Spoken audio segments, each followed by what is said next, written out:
بسم اللہ الرحمن الرحیم۔ محترم ناظرین، السلام علیکم ورحمۃ اللہ وبرکاتہ۔ فتویٰ دینے کا ہمیں دستوری جواز حاصل ہے۔ تفصیلات کے مطابق ایشیا کے عظیم اسلامی یونیورسٹی اور آزادی ہند میں نمایاں کردار ادا کرنے والا تعلیمی ادارہ دارالعلوم دیوبند ایک پرانے فتویٰ کی وجہ سے سرخیوں میں آ گیا ہے۔ National commission for protection of child rights نے سہارنپور انتظامیہ کو ایک خط لکھ کر کارروائی کرنے کی ہدایت کی ہے۔ دارالعلوم دیوبند کی ویب سائٹ سے غزوہ ہند کو تسلیم کرنے کا فتویٰ جاری کیا گیا ہے اور کہا گیا ہے کہ غزوہ ہند میں مرنے والے عظیم قربانیاں دینے والے ہوں گے۔ غزوہ ہند کو جواز فراہم کرنے کے لیے دارالعلوم دیوبند نے سیاستہ کی کتاب سنن النسائی کا حوالہ دیا ہے اور اس باب میں حضرت ابو ہریرہ رضی اللہ تعالیٰ عنہ سے ایک حدیث پاک مروی ہے۔ انہوں نے غزوہ ہند پر ارشاد فرمایا کہ میں اس کے لیے اپنی جان و مال قربان کروں گا اور میں سب سے پہلے عظیم قربانی دوں گا۔ کتاب شائع کرنے والے ادارے کا نام بھی دیا گیا ہے۔ اس سلسلہ میں ادارہ کے محتمم حضرت مولانا مفتی ابوالقاسم نعمانی صاحب دامت برکاتہم العالیہ نے پولیس و انتظامیہ اور میڈیا کے سامنے اپنا موقف رکھتے ہوئے کہا کہ اللہ تعالیٰ کے رسول جناب محمد الرسول اللہ صلی اللہ علیہ وسلم نے غزوہ ہند کی بابت جو پیشن گوئی فرمائی تھی اس میں وقت کا کوئی تعین نہیں ہے، لیکن ہمارے نزدیک غزوہ ہند ماضی میں ہو چکا ہے اور ہم مانتے ہیں کہ محمد بن قاسم 711 عیسوی میں ہندوستان میں آئے اور 713 عیسوی تک ان کی فتوحات کا سلسلہ سندھ میں جاری رہا۔ اس لیے جو لوگ غزوہ ہند کو بدنیتی کے ساتھ ہندوستان کے مستقبل اور آئندہ پیش آنے والے کسی غزوہ سے منسوب کرتے ہیں وہ غلط ہیں۔ مولانا مفتی ابوالقاسم نعمانی صاحب دامت برکاتہم العالیہ کا کہنا تھا کہ حدیث پاک کی کتابوں میں غزوہ ہند کا تبصرہ موجود ہے جس کو پراگندہ ذہن عناصر غلط تعبیرات کے ساتھ پیش کرتے ہیں اور مسلمانوں کو ہدف تنقید بناتے ہیں۔ مفتی ابوالقاسم نعمانی صاحب دامت برکاتہم العالیہ نے کہا کہ دارالعلوم دیوبند کی ویب سائٹ پر غزوہ ہند کی فضیلت پر کوئی بیان اور فتویٰ نہیں ڈالا گیا، بلکہ 2009 عیسوی میں ایک مستفتی کے سوال پر حدیث شریف کا متن نقل کر دیا گیا ہے جس سے اطفال کے ذہنوں میں غلط تعلیم داخل ہونے یا اس کے منفی اثرات مرتب ہونے کا دور دور بھی کوئی سوال نہیں اٹھتا۔ انہوں نے کہا کہ اس کے باوجود NCPCR کی جانب سے دارالعلوم دیوبند کے خلاف اٹھایا گیا یہ قدم مذموم اور باعث افسوس ہے۔ حضرت مفتی ابوالقاسم نعمانی صاحب نے کہا کہ دارالعلوم دیوبند کے خلاف اس موضوع پر ہونے والی قانونی کارروائی کے مسئلہ پر ہم جلد ہی انصاف کے لیے عدالتی کارروائی کریں گے۔ انہوں نے کہا کہ یہ بات متعدد مرتبہ واضح کی جا چکی ہے کہ فتویٰ ایک شرعی رائے ہے، اس پر عمل کرنے کے لیے ہندوستان میں کسی کو جبراً پابند نہیں کیا جاتا۔ مزید یہ کہ فتویٰ از خود جاری نہیں کیا جاتا بلکہ یہ کسی کے سوال کا جواب ہوتا ہے۔ دارالعلوم دیوبند کو فتویٰ دینے کا دستوری جواز حاصل ہے۔ یاد رہے کہ دارالعلوم دیوبند کی ویب سائٹ سے پرانے فتاوے اٹھا کر روز نئے معاملات ادارے کے خلاف اٹھائے جا رہے ہیں، جبکہ دارالعلوم دیوبند وہ ادارہ ہے جو برطانوی سامراج کے زمانے میں ہندوستان کے مجاہدین آزادی کی چھاونی کی حیثیت رکھتا تھا، جس نے ہمیشہ حب الوطنی کا درس دیا ہے اور ملک کی آزادی کے بعد تعمیر و ترقی میں اہم کردار ادا کر رہا ہے۔ ایک سوال یہ بھی اٹھایا جا رہا ہے کہ تحفظ اطفال کمیشن اپنے فرائض منصبی اور دائرہ اختیار سے متجاوز اقدامات کے ذریعے دارالعلوم دیوبند کو بدنام کرنے کی کوشش کر رہا ہے۔ قابل ذکر ہے کہ جنوری 2009 میں حافظ فیضان عباسی نام کے ایک شخص نے غزوہ ہند کے بابت ایک سوال دارالعلوم دیوبند کے دارالافتاء کو بھیجا تھا، جس کے جواب میں دارالافتاء کے صدر مفتی حبیب الرحمن خیر آبادی نے کوئی تفصیلی جواب دینے کے بجائے سیاستہ کی مشہور کتاب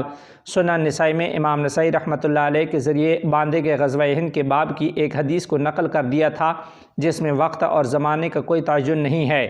اس پر دارالافتاء نے اپنے طور پر کوئی تبصرہ یا رائے درج نہیں کی تھی۔ اب اس فتوے کو لے کر چائلڈ کمیشن اور دیگر فرقہ پرست عناصر نے دارالعلوم دیوبند کے خلاف زہر افشانی شروع کر دی ہے۔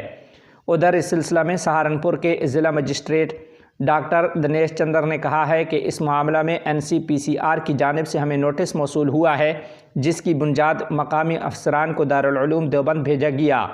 پورے معاملہ کی جانچ کی جا رہی ہے جس کے بعد FIR درج کی جائے گی۔ ادھر اس سلسلہ میں حکمران جماعت BJP کے ترجمان پریم شکلا نے سخت رد عمل ظاہر کرتے ہوئے کہا ہے کہ یہ فتویٰ آئین کے خلاف اور پاکستان پرستی پر مبنی ہے۔ اس سے ظاہر ہوتا ہے کہ دارالعلوم دیوبند آئین کو نہیں مانتا۔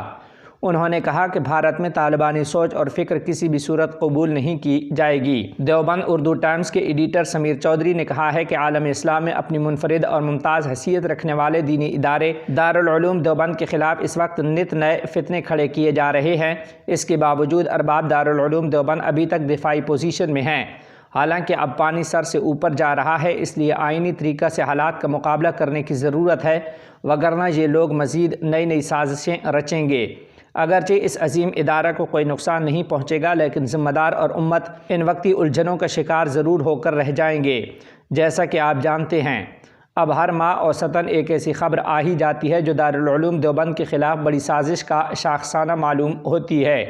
کبھی مقامی انتظامیہ ادارے کی قدیم زمینوں کے کاغذات کنگالتی ہے، تو کبھی قدیم عمارات کے نقشے طلب کر لیے جاتے ہیں اور نقشے پاس نہ ہونے پر جرمانہ وصول کیا جاتا ہے۔ کبھی دارالعلوم دیوبند کو انگلش زبان کا مخالف بتا کر نشانہ بنایا جاتا ہے، تو کبھی فتویٰ اور بہشتی زیور جیسی کتاب کو لے کر اس الہامی ادارے کو ٹارگٹ کیا جا رہا ہے۔ یہ تمام واقعات حالیہ ہیں۔ اس کے علاوہ اندرونی امور میں بھی انتظامیہ کو سخت چیلنجز کا سامنا ہے۔ بہرحال یہ ہوگا کیونکہ اس وقت ہوا مخالف ہے، لیکن اس کا مقابلہ کرنے کے لیے کچھ تبدیلی بھی وقت کی ضرورت ہے۔ اس وقت دارالعلوم دیوبند کو ہائی ٹیک ہونے کی ضرورت ہے۔ بے شک آپ اصول ہشتگانہ پر قائم رہیں، کیونکہ یہی اس عظیم ادارہ کی اساس ہے، اور اپنے نصابی علوم حسب روایت پڑھائیں، لیکن اس نصاب کے تحفظ کے لیے موجودہ زمانہ کے مطابق کچھ اقدامات بھی کیے جانے چاہیے، جس میں اولین طور پر دارالعلوم دیوبند کی ویب سائٹ کو فلٹر کیا جائے، اور کسی فتویٰ یا مواد کو سائٹ پر اپلوڈ کرنے سے قبل اس کو مفتیان کرام کے ساتھ ساتھ جدید حالات سے ہم آہنگ ٹیم بنا کر اس سے پاس کرانا بہت ضروری معلوم ہوتا ہے۔ اس کے علاوہ ذمہ داران دارالعلوم دیوبند بالخصوص اراکین شورا کی توجہ اس جانب مبذول کرانے کی جسارت کر رہا ہوں کہ دارالعلوم دیوبند کے لیے باقاعدہ لیگل سیل کا قیام از حد ضروری ہے، تاکہ درپیش تمام اندرونی اور داخلی امور سے آئینی طریقہ سے نمٹا جا سکے۔ وہیں حالات کی ضرورت کے مد نظر میڈیا سیل کا قیام یا کم از کم 2 میڈیا ترجمان ایسے مقرر کیے جائیں جو دینی و عصری علوم میں مہارت کے ساتھ ساتھ موجودہ متعصب میڈیا کا حکمت عملی کے ساتھ مقابلہ کرنے کی صلاحیتوں سے لبریز ہوں۔ بے شک دارالعلوم دیوبند کو کسی ٹی وی ڈیبیٹ میں نمائندگی کی ضرورت نہیں ہے، لیکن کم از کم جو اپنے مسائل ہیں ان پر دنیا کے سامنے صحیح صورتحال کا واضح کیا جانا بہت ضروری ہے، تاکہ نئی نسلیں حالات کی سنگینی، مخالفین کی سازشوں اور دارالعلوم دیوبند کے زرعی خدمات سے بخوبی واقف ہو سکیں۔ اس وقت قومی میڈیا اور سوشل میڈیا پر دارالعلوم دیوبند کے خلاف ایک طوفان کھڑا ہے، اور اس شور میں دارالعلوم دیوبند کا موقف کہیں واضح نہیں ہو سکا، جس پر غور و فکر کرنے کی ضرورت ہے۔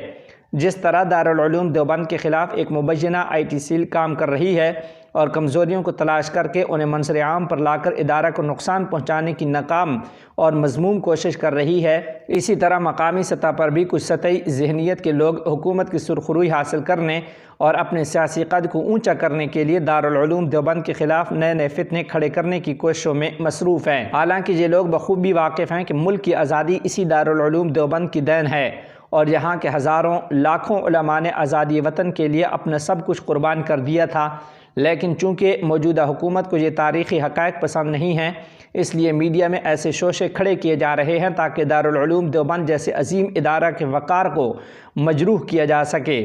اراکین شورا اور ذمہ داران دارالعلوم دیوبند سے احتراماً گزارش ہے کہ اس جانب توجہ فرمائیں، کیونکہ دارالعلوم دیوبند کے خلاف اٹھنے والے فتنوں سے ملت اسلامیہ ہند اس وقت سخت تشویش اور فکر مندی میں مبتلا ہے۔